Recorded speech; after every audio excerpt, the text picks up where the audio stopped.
محسن بھائی سے عرض ہے کہ یہ عرض فرما دیں کہ اعتماد نہ توڑیں۔ آج جو نئی نئی شادیاں ہوتی ہیں تو ان میں حالات بڑے اسی طرح کے آتے ہیں کہ لوگ شک و شبہ کے بنا پر اعتماد توڑ دیتے ہیں یا اعتماد کرتے ہی نہیں۔ ایسے بہت سارے وجوہات ہیں، بہت ساری چیزوں پہ بہت لوگ دوستوں کا اعتماد توڑ دیتے ہیں، رشتہ داروں کا اعتماد توڑ دیتے ہیں، کبھی کبھی کسی کی شادی ہوتی ہے اور لاسٹ اینڈ موقع پہ اعتماد توڑ دیتے ہیں۔ تو اس کے بارے میں آپ کچھ رہنمائی فرما دیں تفصیل سے۔ جی عبدالحبیب بھائی، اعتماد توڑ دیتے ہیں شادی کے بعد؟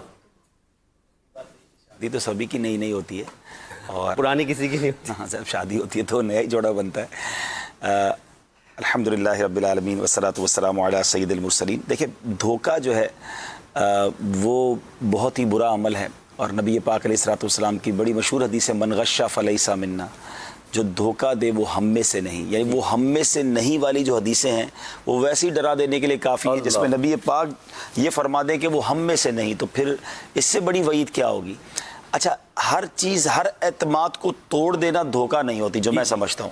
اب جیسے شادی کی انہوں نے بات کی، تو بعض اوقات کسی سے ہم بہت زیادہ ایکسپیکٹیشن بھی کر لیتے ہیں۔ اب ہر چیز کو بندہ یہ کہے کہ اس نے میرا اعتماد توڑ دیا، ایسا بھی نہیں ہوتا۔ ہاں، یہ ضرور ہے کہ خاص طور پہ جو لائف پارٹنرز ہوتے ہیں انہیں ایک دوسرے پر بہت زیادہ اعتماد کرنا چاہیے، بھروسہ کرنا چاہیے۔ بہت زیادہ شکی مزاج جو شخص ہوتا ہے نا، وہ نہ فیملی میں خوش رہتا ہے، نہ کاروبار میں خوش رہتا ہے، نہ پارٹنرشپ میں خوش رہتا ہے، نہ دوستوں میں خوش رہتا ہے، بلکہ پرسنلی میں سمجھتا ہوں کہ وہ بندہ ٹینشن میں رہتا ہے، اور دوسرا وہ اکیلا بھی ہو جاتا ہے، لوگ پھر اس کے قریب آنا نہیں چاہتے۔ صحیح۔ آپ دیکھیں کہ ہماری اگر تنظیم کی ہم بات کریں تو امیر اہل سنت نے اتنی بڑی دعوت اسلامی بنا دی، کتنا اعتماد کیا ذمہ داران پر، شورا پر اعتماد کیا، دارالافتاء پر اعتماد کیا، اچھا پھر ہماری شورا نے ہمارے مبلغین پر اعتماد کیا۔ اب مدنی چینل پہ ہم بیٹھے ہیں، پہلے تو ہم سب نہیں آتے تھے، تو پہلے ہمارے بڑوں نے اس کو سٹارٹ لیا، پھر ایک ایک کی تربیت کی، اور اب اعتماد کر کے سلسلے دے دیے۔ تو آپ نے اگر آگے بڑھنا ہے، گرو کرنا ہے، تو آپ کی زندگی میں یہ وصف ہونا چاہیے کہ آپ لوگوں پر اعتماد کرنا چاہیے۔ یہ ضرور ہے کہ ہر کسی پر اعتماد نہیں کیا جاتا، حتی المقدور چیک کر لیا جائے، اس کی تربیت کی جائے، اور اس کے بعد آپ کو کہیں نہ کہیں کسی نہ کسی سٹیج پر اعتماد کرنا ہی ہوگا۔ بالکل۔ بہت سارے والدین ہیں جو اپنے بچوں پر اعتماد نہیں کرتے، نہ ان کے ہاتھ میں کاروبار دیتے، ان کو اس طرح زندگی گزارتے ہیں وہ کہ بھئی ایسا لگتا ہے کہ وہ چائے بھی پوچھیں گے تو امی ابو سے پوچھ کر پیے گی، تو وہ بچہ گرو نہیں کرتا، وہ بچہ آگے نہیں جائے گا، وہ ایک طرح سے محتاج رہے گا۔ آپ اگر اپنے بچے کو ترقی کرتا دیکھنا چاہتے ہیں تو سکھائیں، تربیت کریں، اور کہیں کرو بیٹا میں پیچھے کھڑا ہوں، غلطی کرے تو اصلاح کرے۔ بالکل یہی میں کہنا چاہ رہا تھا کہ غلطی ہوگی، کرے گا نہیں، 100% کرے گا۔ آپ نے بھی کی تھی غلطی جب آپ نے کوئی کام شروع کیا تھا، اب وہ غلطی کرے تو اب آپ اس کو حوصلہ دیں، اس کو اعتماد دیں، اور اس کی غلطی کی اصلاح کریں اچھی انداز میں، تاکہ وہ اور آگے بڑھے۔ صحیح۔ بالکل اسی طرح میاں بیوی تو ساری زندگی ساتھ گزارنا ہے۔ صحیح۔ اب ایک تو ہوتا ہے کہ کسی مطلب فیملی کے معاملات میں اعتماد نہ کرنا، وہ بھی کرنا چاہیے۔ بعض اوقات جو بہت زیادہ تکلیف دہ ہوتا ہے وہ کردار پر اعتماد نہ کرنا۔ اگر کردار پہ شک ہوگا نا تو زندگی عذاب ہو جائے گی۔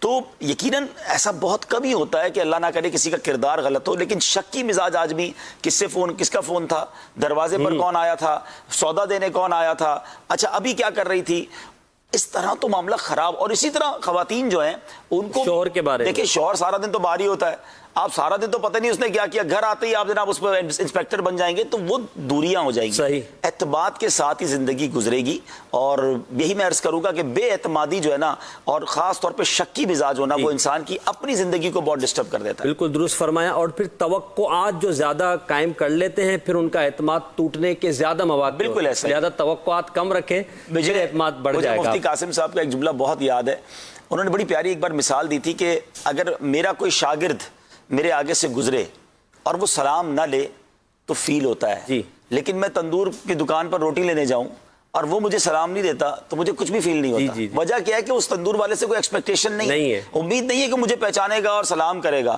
شاگرد سامنے سے نکلا تو فیل ہوا۔ انہوں نے سمجھایا اس بات سے کہ مسئلہ یہ ہے کہ ہم جب بھی کسی سے توقعات رکھتے ہیں اور پوری نہیں ہوتی نا تو وہ بڑی ہرٹ کرتی ہیں، اور آپ اگر دنیا سے توقعات ہی کم کر دیں اور اگر وہ اچھا کر دے گا تو یہ بونس ہو گیا نا، آپ کے لیے خوشی کا باعث ہو جائے گا۔ ہم کہتے نہیں یہ تو جان دے دے گا، وقت پڑے گا نا تو یہ تو سارے پیسے مجھے دے دے گا، اپنے آپ کو بیچ کے مجھے کھڑا کر دے گا، اور اس نے جناب فون ہی نہیں اٹھایا اس وقت، انسان الٹا بیمار ہو گیا۔ تو دنیا سے توقعات کم رکھا کریں، اپنے اوپر اللہ کی رحمت سے بھروسہ رکھیں، کام کریں، لوگ انشاءاللہ ساتھ دینے والے بن جائیں گے۔